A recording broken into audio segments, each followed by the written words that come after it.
Hi there friends and viewers of the Zone 5 Aviation channel. Time for a channel update.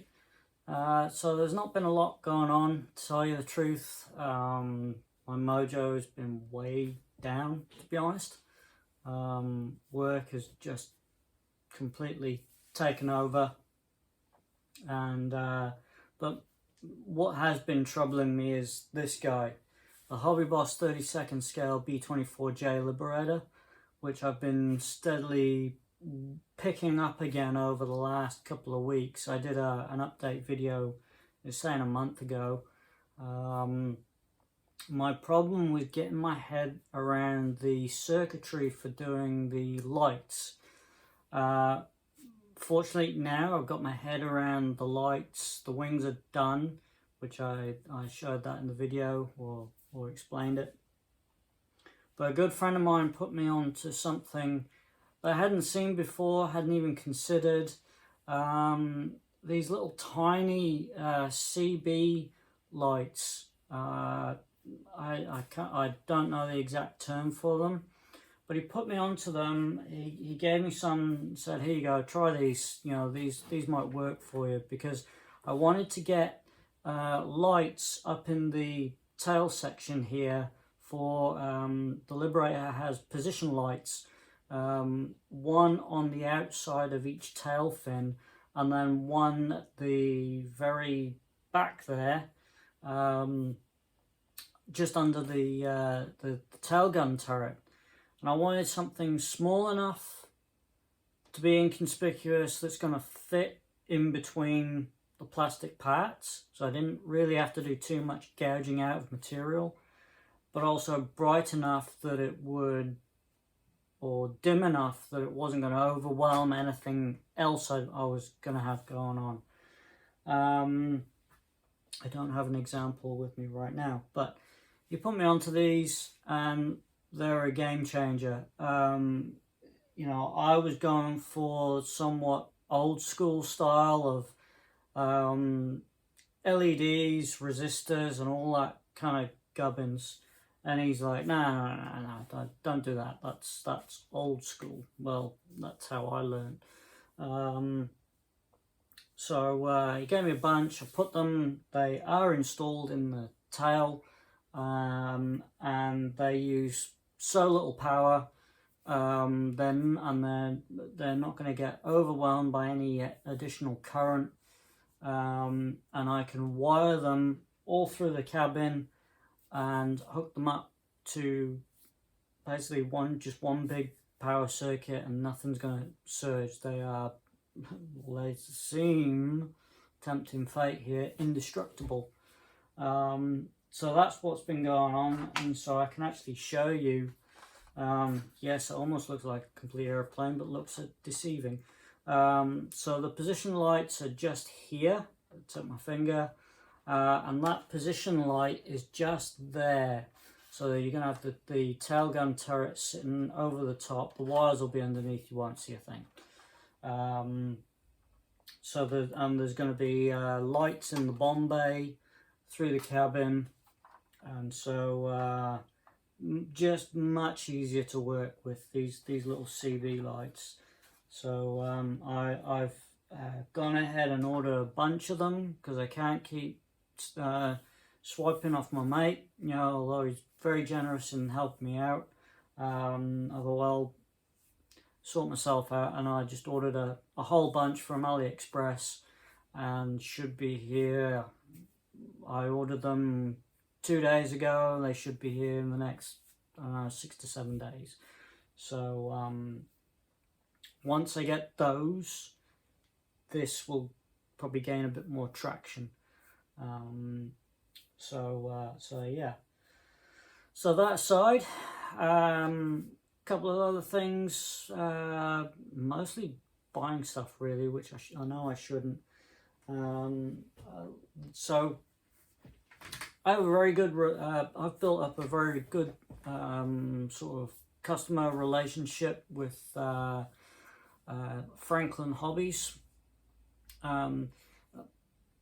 For the international community, I don't know you know, the modelling community in New Zealand, like everywhere else, is very small. But we all learn to seek out those hobby stores or suppliers that are going the extra mile to help the customer in such a way that you know they get their distributors, suppliers sorted to the point where if there's something you want and they haven't got it, they will seek to get it from their suppliers. And generally very, very quickly. They've got it. Jason and Sharon, I'm going to give a shout out to you guys because you guys are awesome. You know, every time I go there, I want to buy something. There's always something that they've got. I think, yeah, I'm going to buy that because I can't get it anywhere else. They're going for a very a different market, shall we say. They are starting to get more products in for the wider market, but predominantly they're going for the more experienced modeler, the modeler that doesn't really, you know, we say us modelers, you know, some of us are assemblers. Yes, that's true, because we don't always want to be having to do, you know, like some of the older kits, bashing them together, and sometimes you just want something that goes together, and if that's a Tamiya, Edward, or main kit, well, so be it. But yeah, Jason Sharon at Franklin Hobbies. Go to franklinhobbies.co.nz. They've got a great website, great range of products. You can buy online or in store. They've now just refurbed and got a new space that they actually run from their house. Currently by appointment only. They are considering opening up for longer periods, just as drop-in, but that's something that I like, is that sort of bespoke feel about it, of that by appointment only. You know, it really suits myself and a close friend of mine. We like to go up in an evening after work or on a weekend and just say, hey, you know, any chance we can pop in. It's not a revolving door situation, you know, and so it's very customer focused. Whenever you get there, they welcome you in, and you have their attention, you know, and you have their attention as well, because they want to find out what you want, what you're into, anything they can help you out with. They got paints galore. They're one of New Zealand's leading suppliers at the moment of SMS, scale modeler supply, lacquer paints. They have the entire range, virtually. Everything from the color shift paints to the premium lacquers to acrylics to the infinity range. They have direct contact through Scott at SMS, based in Australia. They're just doing a phenomenal job. So if you get a chance, check them out. They also do a reward scheme that you can, on each purchase you make, you obtain points, and you can redeem them online or in shop on further purchases. So you can get a bit of money off on your next purchase. So yeah, so franklinhobbies.co.nz, check them out. And yeah, so thanks to Sharon and Jason just for being good buggers, as we say in New Zealand. On my last trip, they hooked me up. I've been asking this for a while, actually. Meng's 48 scale F40 Phantom 2. I've got several of the G models, the Wild Weasels, but I really wanted the the E version. I mean, just look at that paint scheme, the old Euro 1 scheme. It's just a very cool aeroplane, you know. Phantoms galore. So probably like maybe one or two of the G's that I've got. I'm probably going to do this one either as the QF4, the drone, or I may even do the Euro 1. I had intended to do the Euro 1 scheme with the G model, So it's like an early one. But we'll see what happens whenever I break the seal on this. I also recently picked up a Revell 1/44 scale Airbus Beluga ST Transport. Now I've got these in die-cast 400 scale, and I'm hoping Revell at some point, or even maybe Zvezda would be good, if they did the Beluga XL as well. So, bit of backstory. I worked for Airbus for 4 years, did my apprenticeship with them. Really great company to work for, and some of their technologies are incredible. But I used to see these things every day. You know, they would load up the wings, predominantly A320 wings, because that's where I was working on. But they'd take anything. We were making A320, 321 wings, A330, and at the time they were just finishing up the A340 wing assemblies. But these things are just cool to look at. When they take off, you just think, how does something that big get off the ground? And it's just majestic in the way it takes off. So I thought, you know what, I'm going to grab one of these, and it'd be my first, if and when I get round to it, it would be my first airliner job, or model kit.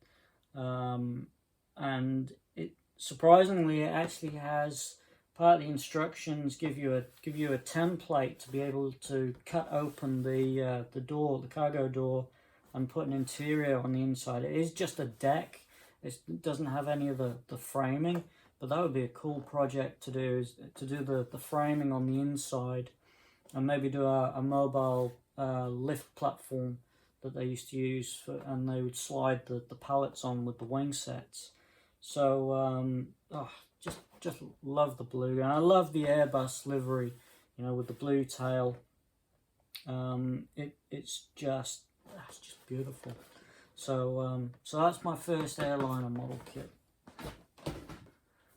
Next up, I've got Edwards 48 scale BF110, the F model. I was hoping to get the E Tropic because I do like the desert scheme. However, there's some pretty cool schemes in this kit. And if I'm not mistaken, there might be... No, there isn't. I thought there might be some aftermarket decals in there that I put in there, but there isn't. But I do like the 110. There's not many German World War II aircraft that I do like, but the 110, it's kind of like the Mosquito. Yeah, there's something about it.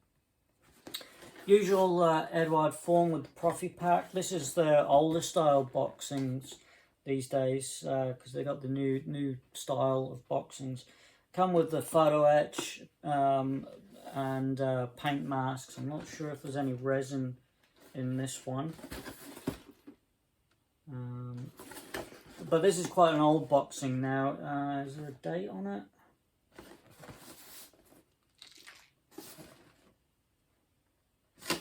Usually they put a date on these things.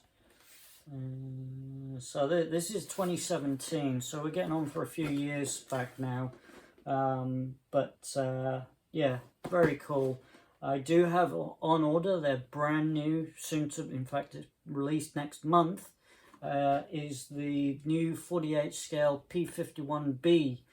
They've been showcasing their engineering department, actually making the molds through an electro process. Very cool to watch. If you're interested in engineering, watching that stuff, looking at the pictures that they've put out is just incredible. And that's just how finite they get in the detail on these kits now. So they're just about, where are we? They've just finished the pre-order on their new 48 scale P51B. They're doing a Royal class and a which is a twin pack with all the usual stuff. as well as a standard twin Profi Pack. I've got the twin Profi Pack on order, and they're going to be doing a single kit at some point, and then I believe they'll be ramping it down to 72nd scale further down the line. So I've got that on pre-order, so stand by for that, because that's going to be a cracker. And finally, what I managed to get hold of, and I couldn't wait to get hold of this. This is going to be something special, and it's quite personal to me. And I have to make an apology to everyone out there, because not too long ago I put a ballot out to find out what people would like to see me build, and at the time I thought it was a great idea, and it was, and I was really interested. It was interesting seeing the results of that. Not surprisingly, that the B-29, the monogram or Revell 48 scale B-29 came out on top, which I was actually really pleased about, because I really wanted to get into that. I did since take those videos down, because I actually didn't like the presentation of them. They weren't what I call, not that I'm going for anything polished here, but I just didn't like them. If you guys got a kick out of it, well, I'm sorry, but I had to pull them down because I knew that in the back of my mind something was coming up, and I couldn't leave those videos out there and move on to something else without saying something. And so this is the result. So come the end of this year, my parents, this somewhat going into a personal matter now, but come the end of this year, my parents are finally retiring. They've done their deed to society. You know, they've worked hard all their life. And knowing this decision was made at the beginning of this year, so not too long ago. I knew that it was coming, and so I needed to do something, and I'm going to be doing something for both of them. And if they see this video, then I'm rumbled. But certainly over the last month or so, I've been asking questions of my father and his career. He's worked in the aviation industry 50, it would be 50 odd years now. But he served in the Royal Air Force for 30 years and retired around about I think it was 2002, maybe 2003. So 30 years in the service, serving Queen and country. He would dispute those remarks, but I'm extremely proud of the fact that my father served in the Royal Air Force, and albeit never went to war, wasn't involved in a conflict, was this close to though, wasn't involved with flying. He was purely in support commands in the background, but without the likes of him and many others, the jets that fly around, you know, keeping watch, serving their country, without the likes of my father, they would not stay in the sky, you know. And part of his background was that he served on Buccaneers, Blackburn Buccaneer, and you know, over the years he's always talked about it, or he's always brought up some kind of story, you know, when he was on detachment, or they did this or they did that.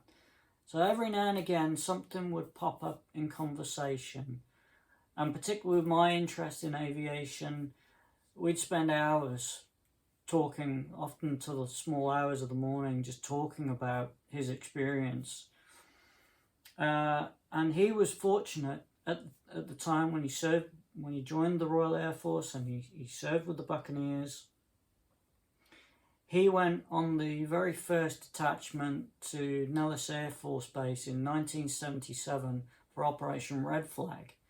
And if anybody knows anything about Red Flag, it is a huge gaggle of aircraft maintainers that descend on Nellis for might be a couple of weeks for a mass joint training exercise to hone skills of interoperability between the services and other nations, to bring their baddest, meanest hardware to the fight, and to show their best at what they can do in a very controlled environment without the threat of bombs being dropped, although they do tend to drop bombs on the ranges, but no one's in danger of being seriously hurt or killed unless somebody makes a mistake. So Red Flag is just it's the mecca of those that want to test their muscle in simulated combat. And so knowing this over the years, I thought, well, there's only one thing that I can do that's going to come from me, that's personal, relatable for my father, is to build him a Buccaneer. Now, he's never been interested certainly in his early years, he dabbled in a bit of scale modelling, but it was never anything to the extent that I do or modelers do today. And so, knowing some of this information, and that he served with 12 and 208 Squadron out of RAF Honington, and was later a bit involved with them up at RAF Lossiemouth in Scotland. Knowing this, I thought, well, I've got to do a Red Flag Buccaneer. An RAF S2B Buccaneer in a Red Flag scheme. And it was so uncanny that when Airfix announced they were going to release an RAF version of the Buccaneer, I thought, please do a Red Flag scheme in the box. Lo and behold, here comes RAF Buccaneer S2B with a Red Flag markings in it. I was like, thank goodness, that's half the battle. Until one night I was having a conversation with my father, and for whatever reason it went down the path of, so was there any specific aircraft that airframe that stuck out as being either troublesome, or there was some quirk about it that that sticks in your mind, is the one jet that either gave you problems, or you're like, oh goodness, not that aeroplane again, or there was some kind of story around it. Now I should have written this down, but I didn't. But straight away he came out with XX901. I think it was 901. Let me check my notes. Yeah. So XX901 was the aircraft he explained. And I thought, crikey, now my job's got even harder. I hope that's still in the desert scheme that's in the kit box. Unfortunately not. So there goes my quest to do some more research. And I found out that XX901, although was in a Red Flag scheme, it was actually in green and tan. So, bit of research, and I managed to get hold of good old Hammonds. They're very, very good at doing multiple decal sheets of this one subject. Unfortunately, they do decal sheet with, lo and behold, XX901 in the green and tan scheme. So I'll put a picture up to show you what XX901 actually looked like. And so that's where I sought to put together this project.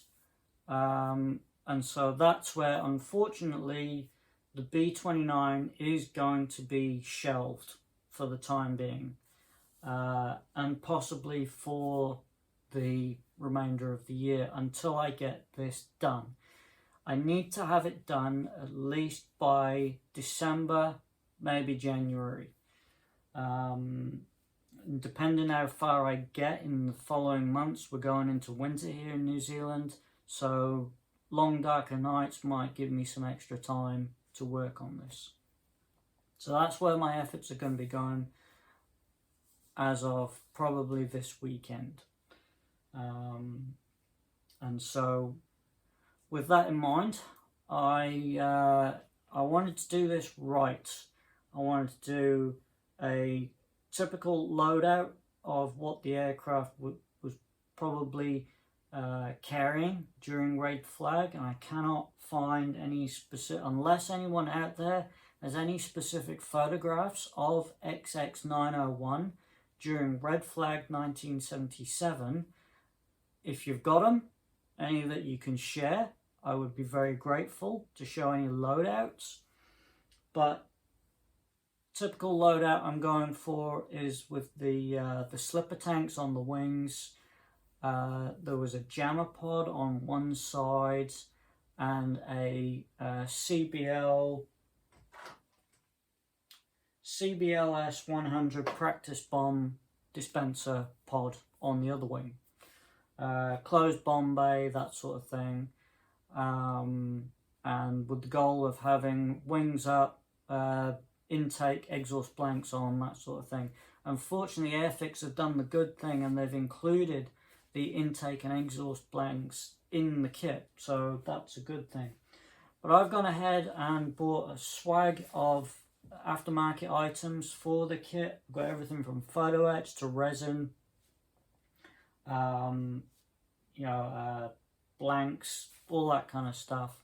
So so that's where my efforts are going to be going. I've got air starters, electrical starters, and the whole thing is going to be set in a diorama, fingers crossed, and in some sort of display case. So that's the goal. That is the goal for the end of this year. So I'm not going to go into great detail with all this kind of stuff. You're going to see it in the videos. I'm going to try and do some videos with this project.